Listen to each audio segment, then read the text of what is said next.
Bold and Beautiful is a snooze fest too. Bold and Beautiful is a snooze fest. I'm not gonna sit here and lie to you. The craziest drama right now is that Daphne really thought that Carter was gonna leave Hope. Carter went over to see Hope and he heard Hope confessing that she wanted to spend as much time as she could with Liam. Now we all know Liam is dying. He has a brain mass that's inoperable. So he was encouraging Hope, you need to be with Carter. He loves you, you need to be with him. So her thing is, I don't want to focus on him, I want to focus on you and our time with Beth. So that's what Carter heard. He runs off. Daphne, I can't remember, he invited Daphne to the house or Daphne just showed up and he tells Daphne this. So Daphne was like, I would never hurt you, I would never leave you. So then after somehow Hope, no, what happens is because Liam is dying, Steffi, of course, has had an epiphany. Life is too short, and Hope is going through, so I'm gonna hire her back to Forrester. The only people at right now that know that Liam is dying is Hope. First, it was Steffi and Finn. Then, of course, Steffi, because she can't hide nothing from Taylor, told Taylor. I think Taylor's going to end up telling Ridge. Hope is going to end up telling Brooke eventually. Like it's going to slip somehow, some way. Because she was saying something, and Brooke said, "You sound very morbid right now. What's going on?" She said, "No, I just have an appreciation for life." And she was reflecting on Liam. So I have a feeling Hope is going to tell Brooke. Brooke is going to end up telling Liam's dad, Bill, which he should have told Bill when they were at the restaurant the other day, but he was just crying, "I love you," and "Oh, Dad." No, just tell him you're dying, so you won't do this by yourself. His things, he don't want to be a burden.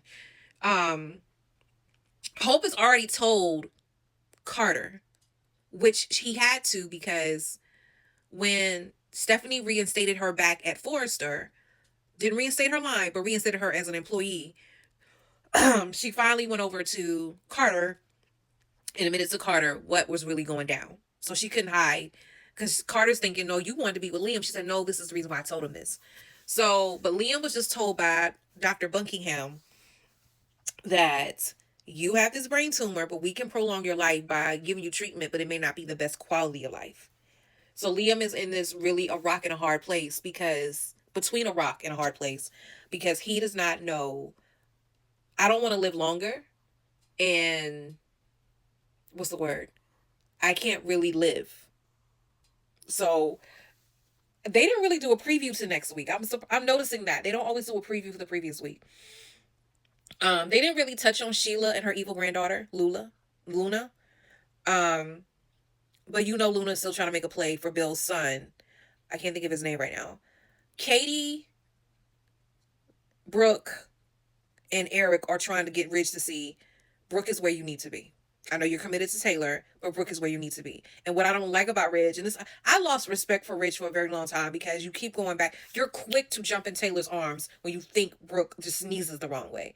I have no, I like literally his character makes me so mad. Like I'm not even gonna be happy when him and Brooke can finally get back together. Because what's happening now is he's telling Taylor, I love you, I'm committed to you, you made my life better. But in his quiet moments, he's imagining him and Brooke together.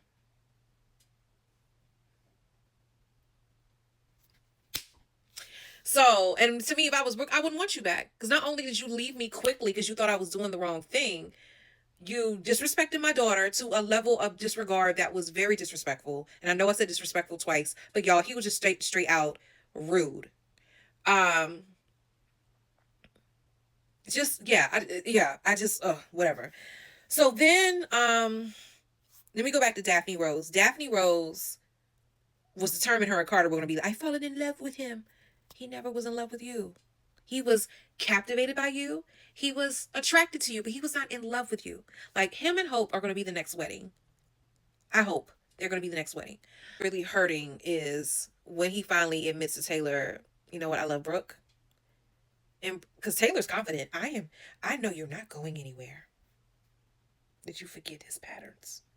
So, um, what I don't want Daphne to do, and I can see Daphne doing this because Carter doesn't want her. She goes to Sunday. Mm-mm, mm-mm. And this is part whatever this video. Soap operas, in a way, have to move slow because they come on every day. I'm realizing the mythology behind it because I was watching. I've seen this podcast more than once, but I'm looking more as a director and a producer and a writer. When DeVal talked about how Sisters is pretty much a soap opera, And people think they move too slow, but the reality is a soap opera can cover a day. And then with Sisters, you're going to see the first half of the day, 1 week, and then the next week you're going to see the second half of the day. And he said how Tyler Perry, the reason why they finish movies so long, so quickly, is because he has figured out, why am I going to stay on, why am I going to take my $30 million budget and spend all this money, because we're taking multiple takes and all that type of stuff, when we can do it in one take and move on. I save more money that way.